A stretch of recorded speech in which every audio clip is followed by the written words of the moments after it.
We now know that both the US and Canadian government can illegally collect and use your data. How then are we ever to convey our discontent other than through demonstration and protest? Hello there, you 5 million glorious, shimmering souls. Together we awaken now. We begin to understand the way that the world operates, the way that government and media and big business function collegiately together, sometimes against the interests of ordinary people, as with this story. This came to our attention somewhat with the stuff around the truckers. You know, the truckers' funding pages started getting shut down. And did you know that they were hacked and then the information was used by government-funded media platforms who reached out and connect? I mean, it's some shady stuff. Let's get into it. It's proper dodgy. On February the 13th, crowdfunding platform Give Send Go, which was being used to fundraise for the Freedom Convoy protests, was hacked. The personal information of more than 90,000 people who donated to the Freedom Convoy 2022 campaign was stolen. Now, the Canadian government-funded media company CBC is using the stolen data and contacting those whose data was exposed for a story. Firstly, if there's 90,000 people willing to donate money to something, I would suggest that means a lot of people really believe in that convoy. This has echoes of the narratives around Trump, doesn't it? Oh, these deplorables, these fringe people. Well, it seems like there's a lot of people who are interested in this movement. Now let's get on to the meat of the matter. Edward Snowden, a friend of the show, tweeted, "Now that the promised invasion has failed to materialise, maybe we could take another look at the story that was breaking when the White House was suddenly overcome with a mysterious and inexplicable desire to change the news cycle." Obviously what Snowden's referring to is the apparent imminent war in Russia and revelations that the CIA are continuing to bulk capture data, your data. This is from Jacobin, which I believe is a right-wing organisation, if I know all the different wings that there are. We now know so much about the hijinks of the post-war American national security state, we tend to forget that it wasn't always the case. The counterintelligence program and MK Ultra programs, FBI attempts to blackmail Martin Luther King Jr., disruption of anti-war and other activist groups, a list of dissidents to round up and detain, vast spying on citizens and the press. Many of us might be able to rattle off these outrages off the top of our heads now, but were it not for some intrepid reporters and the church and Pike committees in the 1970s, the American public would have stayed blissfully unaware any of it had ever even happened. Sometimes I find it hard to hold in my head that all those events and stories that sometimes feel like they're in the realm of conspiracy are actually real. This stuff, I guess, has been going on for a long time. It's food for thought ever since we learned last Thursday that the CIA has been carrying out its own bulk surveillance program that crossed over to the domestic front, stretching, if not outright violating, the legal ban on the agency carrying out domestic operations. They're not meant to be doing that. The revelation came from an April 2021 letter made public on Thursday from Senators Ron Wyden and Martin Heinrich, calling on the CIA to make extensive declassifications about the program, along the lines of earlier declassifications of NSA and FBI spying programs. While the letter is heavily redacted, it gives us some strands of information.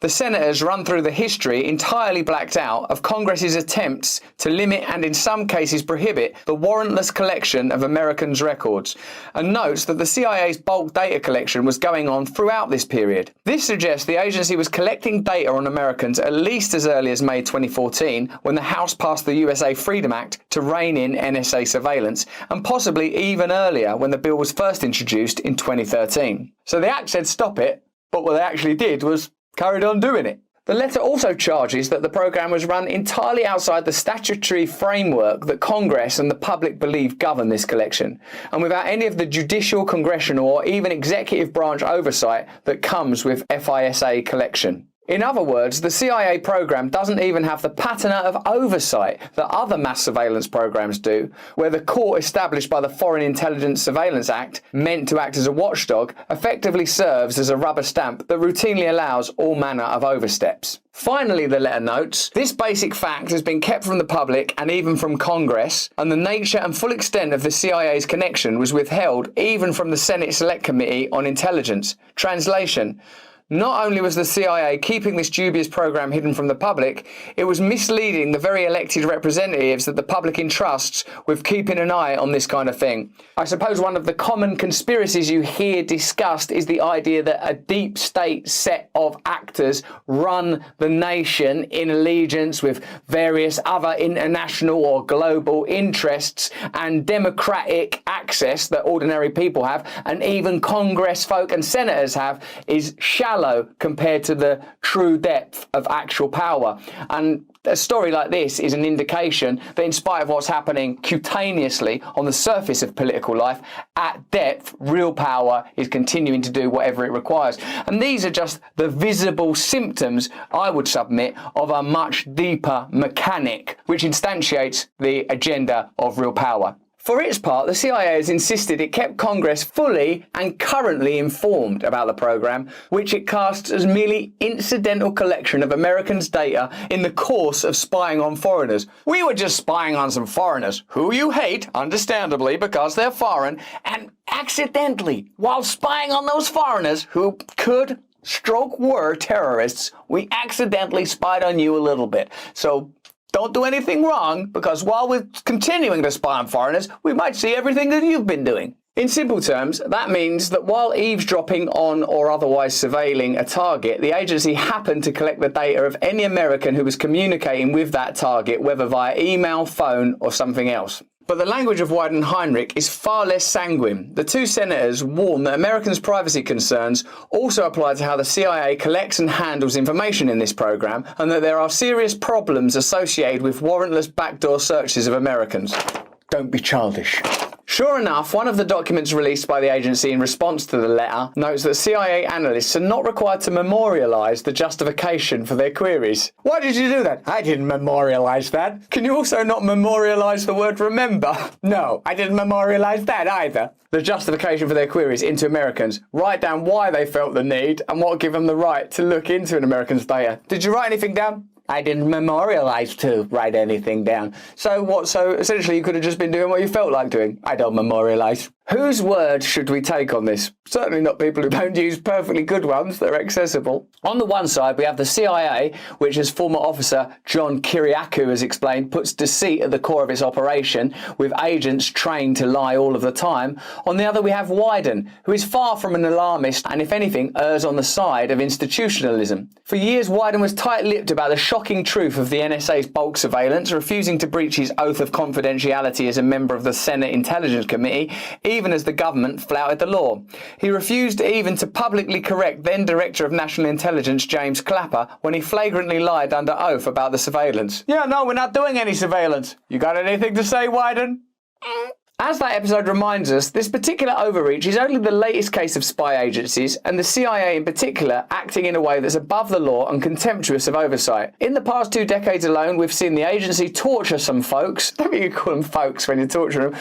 What's going on there? I'm just hanging with some folks. What are you doing? Torturing them. A violation of US law, lie to Congress about that torture, then later snoop on Senate staffers, compiling a damning report about it, which his director also lied about once it was revealed to the public. And this is actually the kind of discourse we're used to having with figures in positions of power. Just like our Prime Minister in the UK lies, then lies about the lies, and oh yeah, I remember now. And this is happening in your country at depth. It's happening at a level that's difficult to affect democratically, electorally. You don't ever vote for what the CIA get up to, which to me seems like a pretty odd thing, given that they have enormous power. We wouldn't know the full scope of the Iraq War atrocities if Chelsea Manning hadn't leaked documents to Julian Assange. And luckily that guy got away scot-free. Wait, oh no, he's still in jail, withering away into nothing without trial. We wouldn't know about the NSA's mass data collection if Edward Snowden hadn't leaked documents to Glenn Greenwald, who, as we all know, is a right-wing fascist. And we didn't know about this CIA program until 2 senators released a letter to the public about it. Just imagine what else we don't know. That's a belief that I've long held, that the function of most government clandestine operations is to protect us from the reality of how we are governed. Our privacy doesn't mean anything. They can surveil and gather data and use it with impunity. What's happened in Canada is truly, genuinely shocking. People's bank accounts are being investigated, assets are being frozen, information is being hacked and distributed. And this is like a country that's meant to be sort of casual, relaxed Canada under the coiffure do of adorable Trudeau. What's happening? And when do we have the ability to democratically interact with that process? The only option that you have is to protest, to take to the streets. And when you do that, you'll be called a fascist or right-wing or whatever is conveniently available to shut down your dissent. We now have a historical context that suggests that government agencies, particularly in the United States of America, will meddle with dissenters, will do whatever is required to shut down protest and demonstrations that are outside of the democratic process. What fascinates me about what's happened in Canada recently is the way that this story is told in the mainstream media. We're continually asked to pay attention to what it seems to me is a fringe component of that protest. Extremist views, potential right-wing affiliation, when in the main it seems like people are simply saying what they are explicitly saying. We don't want to be mandated into vaccination, 90% of people have been vaccinated, what's going on? And while that story is being continually hit home, the government, the people that sort of stand in front of you with lovely little haircuts and tell you how tolerant and lovely they are freezing bank accounts. Can you not see, in the same way that the last 2 years has shown you, that once government has power, it's difficult that that power is rescinded, that previously implausible situations can be brought to bear, that now behaviours, conduct, measures are being introduced that may never be rescinded. These measures could be there forever. We're starting to see, I think, the formation of a future in which technocratic tyranny is the norm, that you have no ability through democracy to register your dissent and no ability outside of the democratic process, that you essentially have to comply. And even if your dissent is as simple as funding a group, which 90,000 people evidently did just on that site, that's forget the people that are actually there in attendance. For me, that's sufficient to warrant them being heard, and certainly for them to be treated within the confines of the law of the country that they're living in. What's the real story here, and what should be our focus? Unvaccinated people, fringe elements, or the fact that government power is reaching a giddying and terrifying degree, that we're incrementally being introduced to a kind of digital tyranny that if we don't address now, we may find that it's too late. But that's just what I think. Tell me what you think. Hit me up in the comments below. Give this video a like and subscribe. If you enjoyed this video, have a look at this one or this one. Remember, I'm in tour all over the UK. You can see me in Newcastle, Glasgow, Bristol, Plymouth. I'm all over the gap. There's a link in the description if you want to come see me live. Stay free.